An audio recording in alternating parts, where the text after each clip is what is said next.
Welcome everyone to the Somerford Associates podcast.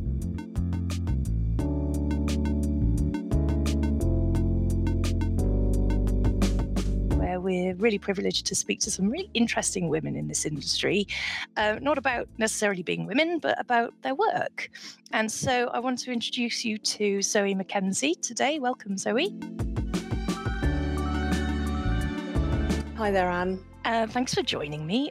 What we'll go through is her background, and she's a cybersecurity analyst. So we'll go through what that means, some cool stuff going on as well in cybersecurity. But the reason Zoe is talking to us is because she's an ambassador of WiCyS, which is really cool. Can you explain quickly what WiCyS is, Zoe? Sure, I'm happy to. So I have taken up the position as ambassador for women in cybersecurity UK, so that's shortened to WiCyS. WiCyS is an international non-profit organisation dedicated to bringing together women and empowering women in cybersecurity from academia, research and industry. We launched the WiCyS UK affiliate back in January 2021, so we're fairly new to the UK.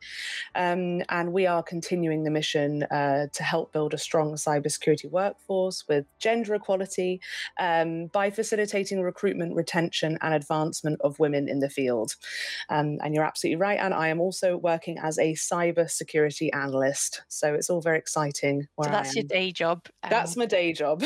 And then your passion on the side is WiCyS. And I'm so glad that is, because this is exactly what we're trying to do in this tech series.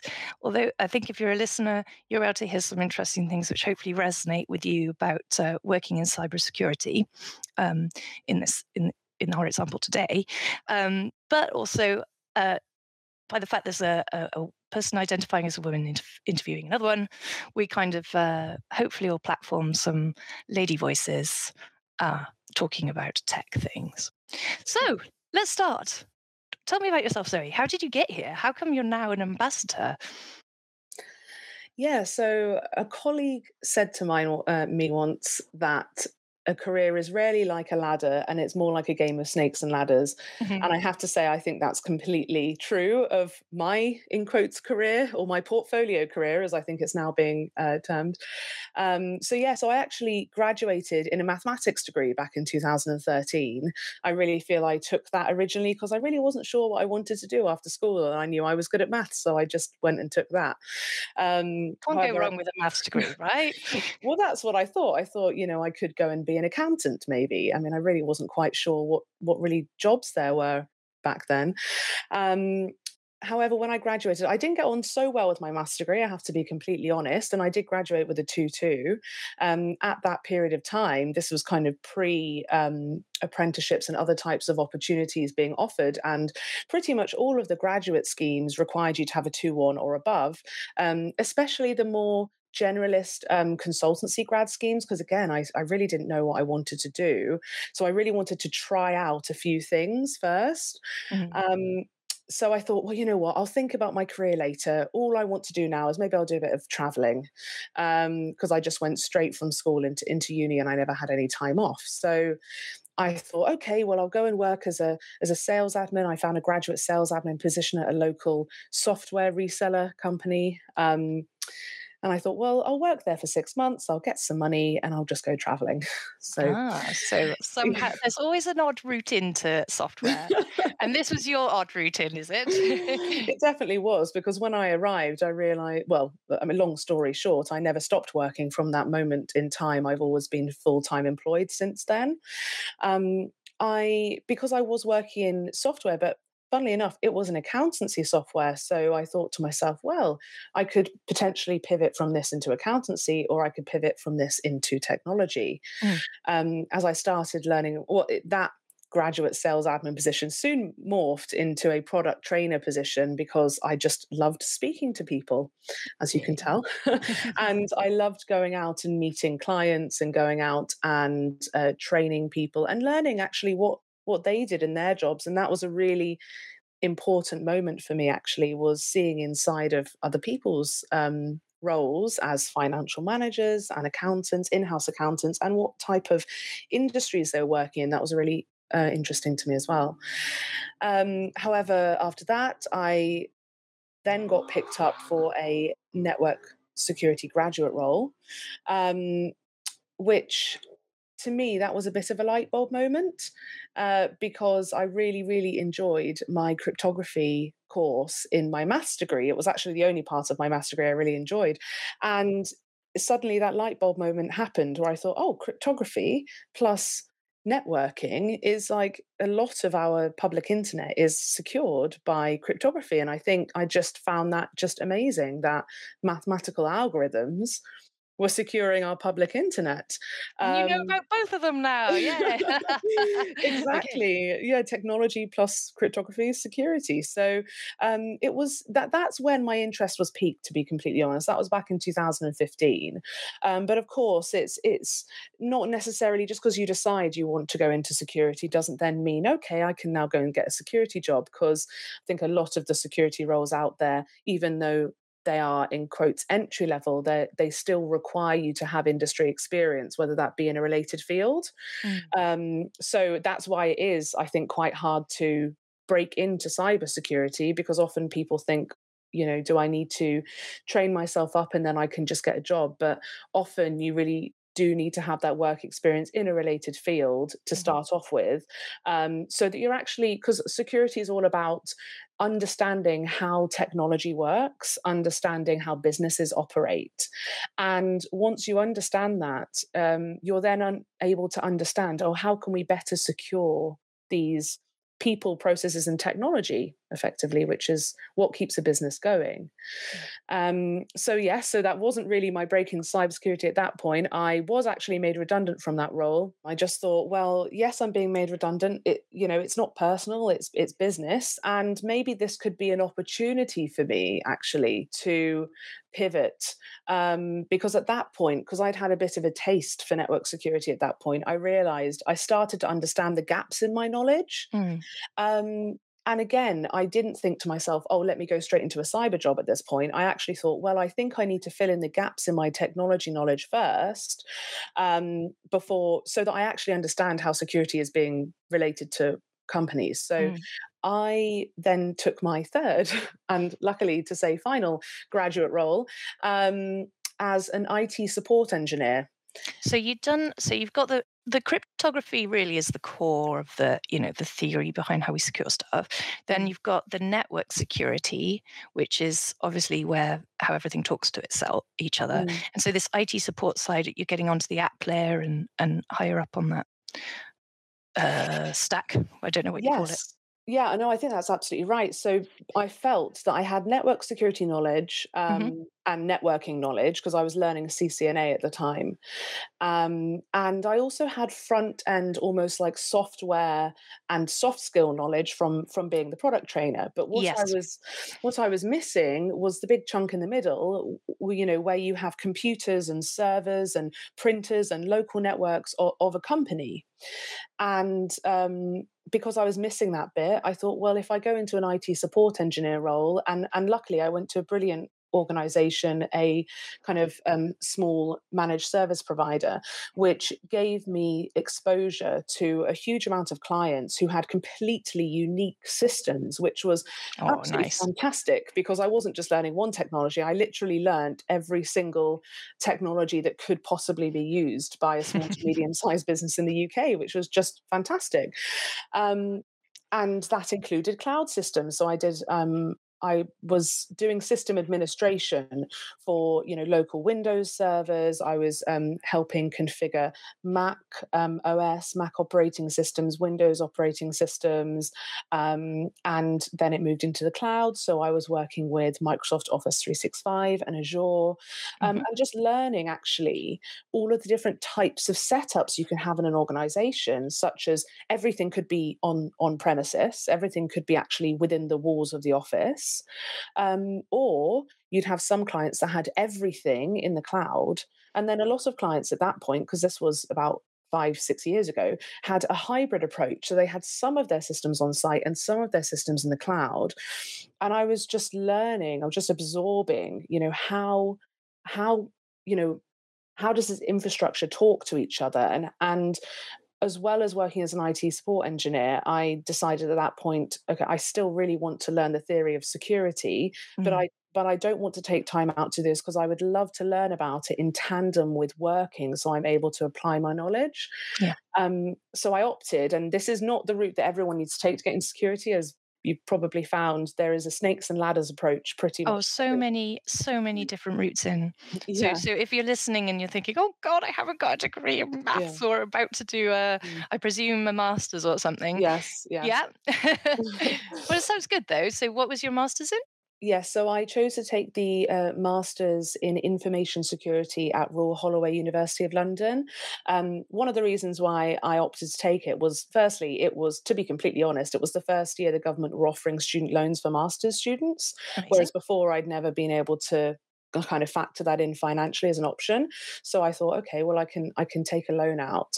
And the masters itself was really, really geared towards people flexible working whilst they're studying. Good. So I opted to take actually a 2-year part-time degree, which I then extended to 3 years down the line because I really wanted to get everything out of it I could, and not rush it because I was enjoying it so much. And I reduced my contract down as an IT support engineer to 4 days a week. And like I said, my company were incredibly supportive about me going prorated for 4 days a week as an IT support engineer. And then one day a week I would go down to university and I would study, I would attend lectures. And I pretty much spent 2 years nearly every night and at least one day of my weekend studying, doing coursework, revising. It was a really hard slog, but I have to say I wouldn't have changed it for the world because I was able to take all the knowledge I was learning from university and apply it almost just directly into the technologies I was using hands on as a system administrator and IT engineer. Yeah, it sounds like you finally found your passion then. That's really great. And then you changed into cybersecurity analyst, where you are now. Yes, exactly. So I think a lot of people, when you're looking for jobs in the cyber industry, you think often an analyst may be kind of where you start out at.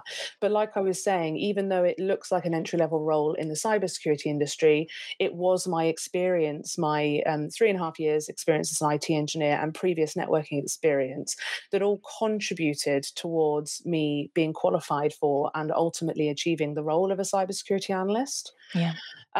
So that's why I think that, for people wanting to get into the industry, just because you're in a role in a related field doesn't, like for example IT or software development or risk analysis or operations, for example, a related field, but it's not directly in cyber. It doesn't mean that you're not in cybersecurity because you could have a huge passion for it and bringing in those principles into your role at that time. But yes, I did eventually go over to fully the dark side, fully cybersecurity, and have to say I love every single minute of it. Everything I do is a joy. It's everything I enjoy about my previous roles, and now I get to do that full time. I really love talking to people who really love their role, and it's it's exciting. But everyone I've spoken to who's finally got to a place where they really love it has gone through a random route. Especially the Yes. women who I speak to, there's always a random route, and there's some sort of breaks here and there, and career sideways and upwards and downwards and rounds. So Yeah. yes, But I yeah. mean, I just think the transferable skills that come from working in a variety of roles, it just, it's absolutely going to benefit you in the technology industry because everything you do is working with a diverse set of people. I mean, even people women who I've spoken to and men who have taken time out to raise children. The skills that you gain as a parent, for example, I mean, multitasking, let's be honest, Prioritization. prioritization, I'm well in organization, that place at the moment.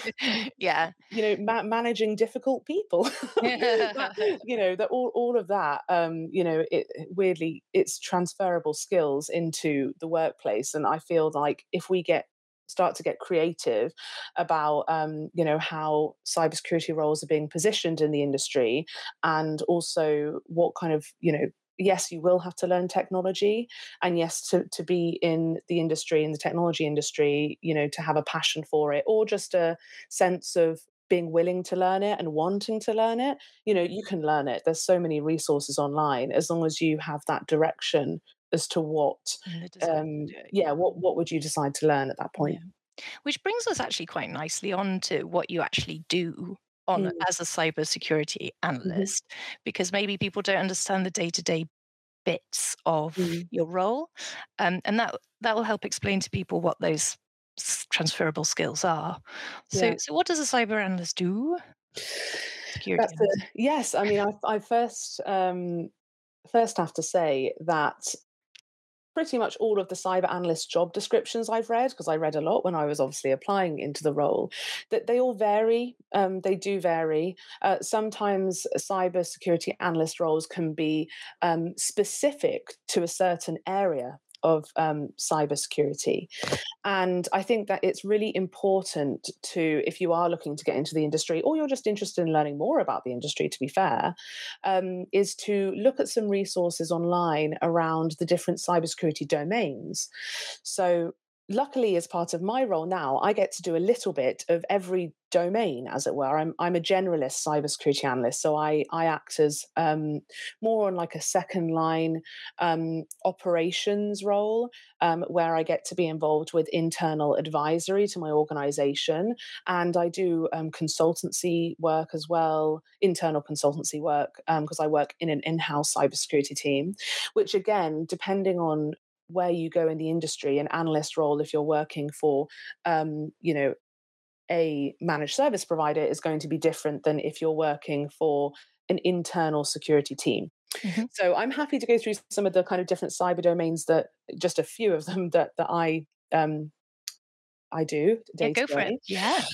So the first one is security operations. So that's what I like in security operations too, is just keeping everything ticking along, Hmm. making sure you've got the patching process sorted, making sure that any incidents that come in, you're able to pick those up, answering any internal queries in regards to cybersecurity, and kind of being the first like point of contact.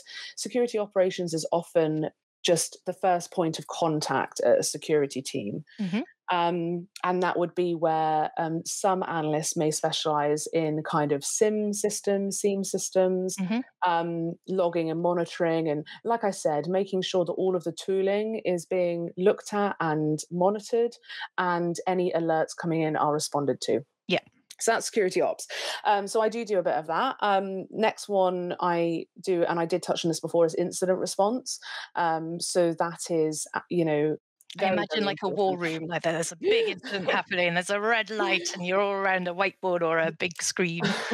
Yes, I mean, we do have, that is something common that you will do in industry, is you will practice what will happen when you're in this incident response scenario. And that includes, yes, let's all get into a room, or at the moment it's a virtual room, a virtual call, or a bridge, as you'd call it.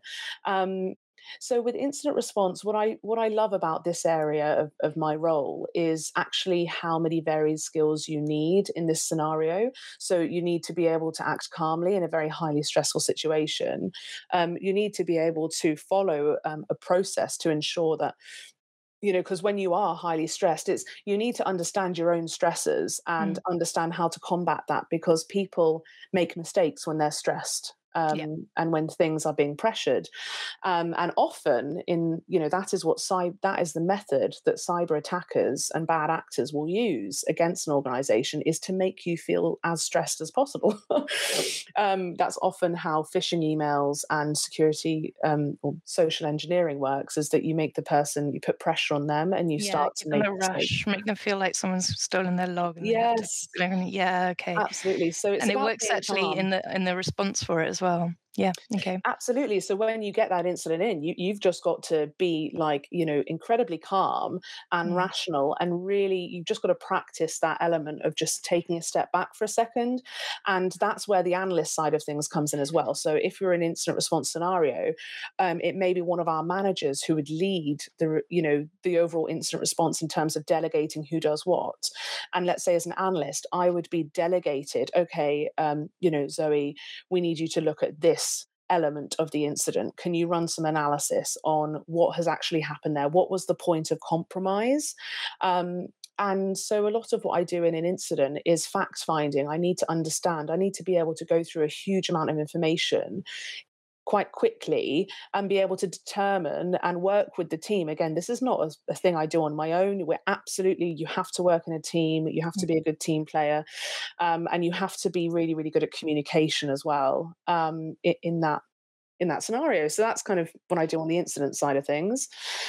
I am Um, not good at that, by the way. So we run these Splunk boss of the sock type things where there's a scenario, and I was running it with I didn't know how to use Splunk at the time, so that didn't help. But I was with someone who was visually impaired and had to zoom in partial bits of his screen, and yet so it took longer, and yet because he was so efficient at doing all the searching and the finding, mm, he'd nailed all of the mhm, the threat in moments, yeah. whereas I was still sort of faffing around trying to work out how it came in eventually. So anyway, Yeah, so that's a special skill, that is. yes, and I think it's that element of working out your own, Strength. working out exactly, and when to, and that's what I think makes a really fantastic cybersecurity team as well. And if you're in a position where you're working in a team, is to understand everybody's strengths, have mutual respect for one another, and really be very open about asking for help, within reason, that you've done your own investigation first. Yeah. But it just, and this is why also I work for, and I've taken up the role as ambassador at WiCyS, is when you do have those more diverse teams, it's been proven that they make better decisions. And often you think, well, actually, it makes a lot of sense, because if you have everyone that thinks in the same way, then you've got lots of people trying to do the same things in a very highly stressful environment. And it just takes that one person to turn around and say, oh, hang on, guys, have we looked at it from this way? Have we noticed that actually this piece of information that we may have missed initially? And it's that diverse sets of thoughts, and where you come from, or what gender you are, or what kind of upbringing you've had, it really gives you that diverse sense of thought. And it really, cyber teams who are diverse are often stronger, especially in the high stressful situations. Mhm. um but I'll Any go other on because any other any other areas of the cyber analysts? yes, yes. So I'll list these off a bit more quicker, I think. But we've got so threat intelligence. That Mhm. is, you know what, you can do your own threat intelligence, whether you're doing that, on a cyber team or not. If you just configure an RSS feed, which gets you all of the latest security news instantly, that's basically what a threat intelligence feed is. It's making sure that you know about security vulnerabilities as quickly as possible, Mhm. and then you can kind of act off the back of that. So it's incredibly. I even set up my own RSS feed with all of the latest security news before I got into cybersecurity, because I was so interested in finding out what's the latest big hack that's going on. Um, so yes, I'll go on. So actually, this is quite interlinked as well. So let's say if you did get a piece of threat intelligence which said, oh, actually, even in the last couple of weeks, there's been public notices of Mac OS. Mhm. So there have been Mac OS vulnerabilities. I think the latest one this week was in Big Sur. So you think, okay, well, that's a vulnerability. If an organization is running Big Sur right now and they've not patched to the latest patch of Big Sur, because that's what came out on the threat intelligence feed, then that That's a big organization vulnerability, is yeah. vulnerable. Exactly. So how you manage that. So I help with vulnerability management in the team as well, so in remediation of vulnerabilities. um, Another thing I'm involved with is like device and network security. So in a world, and I know we're going to talk about this later, but in a zero trust world where your network boundaries are not necessarily going to protect your organization anymore, device security and things like identity and access management become a Mhm. lot more important. Yeah. And I feel like there is definitely a reframing in the industry currently around, because zero trust is being talked about so much more, and because of COVID. Yeah, Because because we everyone's all looking. went yeah, we provide Netscope, which helps a lot with that, Yeah. and it's just in a world where you used to trust the fact that you've gone into a physical office to know that person's probably safe and you can trust them. Now you're going from any device, anywhere. It's just accelerated. Mhm. For, who knows? You might be in a cafe with white. Well, you wouldn't have been in a cafe last year, but yeah, there's plenty of ways that you can have insecurities. Your threat. What do they call it? The Mhm. threat surface, is it? Or Yeah, threat your attack surface. attack surface Yeah. has massively increased. Cool. And wow, there's so many little ways to get in. There's so many parts Yeah. of one's job. Yes, and a really big part of it as well is people, it's colleagues, Mm, it's I know people, the human layer security. And last year, I had the privilege of attending the RSA conference in San Francisco, and the entire theme of the conference last year was human layer security. So it was, mm. yes, we've got devices and we've got technology, and I think it's very easy to say, okay, we're going to put this tool in and this network monitoring tool, and we're going to secure our devices, and then our organization is going to be secure. But of course, you've got people walking in and out of the offices who could just plug into your network. You've got, so there's physical access. And also, people are using technologies. They will be logging in maybe on devices that aren't their own. And that again is another huge element of zero trust. It's okay, well, yes, you're an employee of this company, and yes, you're logging in, but just because you're logging in from our device, does that mean that we trust you? Mm. Should we put in another layer of security there where we ask you a username and password, but we know passwords are weak? So, should we put in multi factor authentication and make sure that you have a token that goes straight to a phone that we know that you own, that we know that you have that phone is secure because it has a passcode? So, it's Yeah, those. and you can get really far as well. You can start to make it more granular. Like, we usually trust you, but at the moment, you've been doing a lot of searching into, I don't know, how to sell my internal data for lots of money or something like that. And so now I don't trust you quite so much. And so you can have like people you're watching, right? Yeah, there is that element of trust. I think definitely with from a privacy perspective, your own data and trusting where it is and what's how it's being used. So with GDPR coming into place in 2018, you now are able to have more control over your data. And I feel like that really made people think about, okay, no, it is mine, it belongs to me. And if it's being used in a way that I don't approve of, I have the right and the legal right to withdraw my data from that service and from that company. And I feel like how we talk to colleagues internally about security, the more open and transparent. And, you know, I think there has been potentially a view historically of a security team sitting on their kind of pedestal in the corner of a company, dishing out rules that everyone needs to follow, and locking things down and making your job very difficult to do because you need to put in 10 passwords, a VPN, and a two-factor authentication to get into your email. And I think now, with zero trust being talked about more, with design being implemented into, so this is what we call security by design, so that being actually embedded into the technology that we use, when you layer on top of that transparency with your colleagues and with people working at the organization to enable them to take control of their own security and have that open conversation between a security team and colleagues about the fact that this is actually the reason why we care about security, this is what could go wrong, and this is how we really rely on our colleagues, and this goes for any company, to be engaged in security and to Yeah. be kind of thinking about it in terms of their own day jobs as well.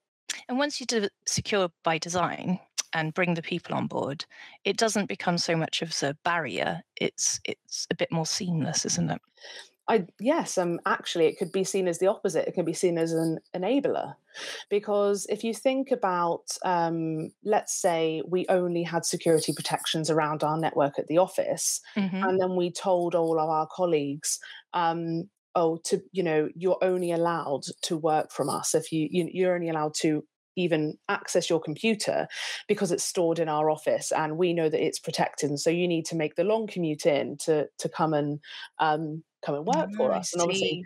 whereas if now we implement device security, we implement zero trust principles, then, and you say to a colleague, actually, this allows you to work from anywhere. Yes, you will have to plug in multi-factor authentication. Yes, your device may take slightly longer as it runs the security checks when you log into a system. But the reason for that is because we want to make sure that you're secure. But the ultimate kind of But it's enabled you to work from, yes, I don't know, the beach yeah. today. Well, exactly. It's enabled you, and I think that another sense of it is, digital transformation and companies looking towards the cloud as they have done in COVID. But without cybersecurity, companies wouldn't be enabled to be able to make those changes Yeah. probably as quickly as they've been able to make them. Yeah, the economy would have had a lot worse time of it if we couldn't. A lot of people were rushing to pivot to those cloud security strategies, but now, but because of them, they were able to get their operations back on and operating normally quite quickly. Well, most people did. Yes, Yeah. I think, I don't have much experience in how organizations adapted to COVID, and I can't speak on that front. But I do think that, yes, there have been things going around on LinkedIn saying, who has enabled your digital transformation strategy? Is it the CEO, CTO, or COVID-19? You Yeah, think, well, yeah. actually, when you're forced into it, companies do have to change the way they think. Yeah, we're quite lucky in Somerford because we work with organisations across the board in different industries. Those who want to partner with us for some of our software, like Splunk or HashiCorp, we do get a range of how different industries have experienced COVID. It's been fascinating, and yeah. What's interesting about everything you've just spoken about is how varied the skill sets are, like between, obviously you have a passion for technology, but you've got to be able to talk about it as well and Mhm. bring it into a kind of understandable form and know what the impacts are and have that people and process side of it too. Mhm. Yeah, brilliant. Yes, yeah, absolutely. And I think it just goes, I mean, there are, I do think in terms of challenges in the industry, there is a lot of conversations, and I have been taking part in other webinars recently talking about how to attract talent into the industry, and especially diverse talent into the industry, which again, hugely aligns with the work we're doing at WiCyS. Mm. I feel like there's a bit of a gap, which is, not only WiCyS are trying to solve, but a lot of other organisations, non-profit organisations in the UK geared towards helping women in cybersecurity. I could name a few. Let's stick with But WiCyS, it's all we'll good. stick with WiCyS. um, and so that I think there's very much a balance between informing, like basically providing resources so that people understand what are the different parts of the industry, because I feel that actually a lot of people who want to get into it feel they may have the conception that it is pen testing, hacking, ethical Mm. hacking, or basically hacking.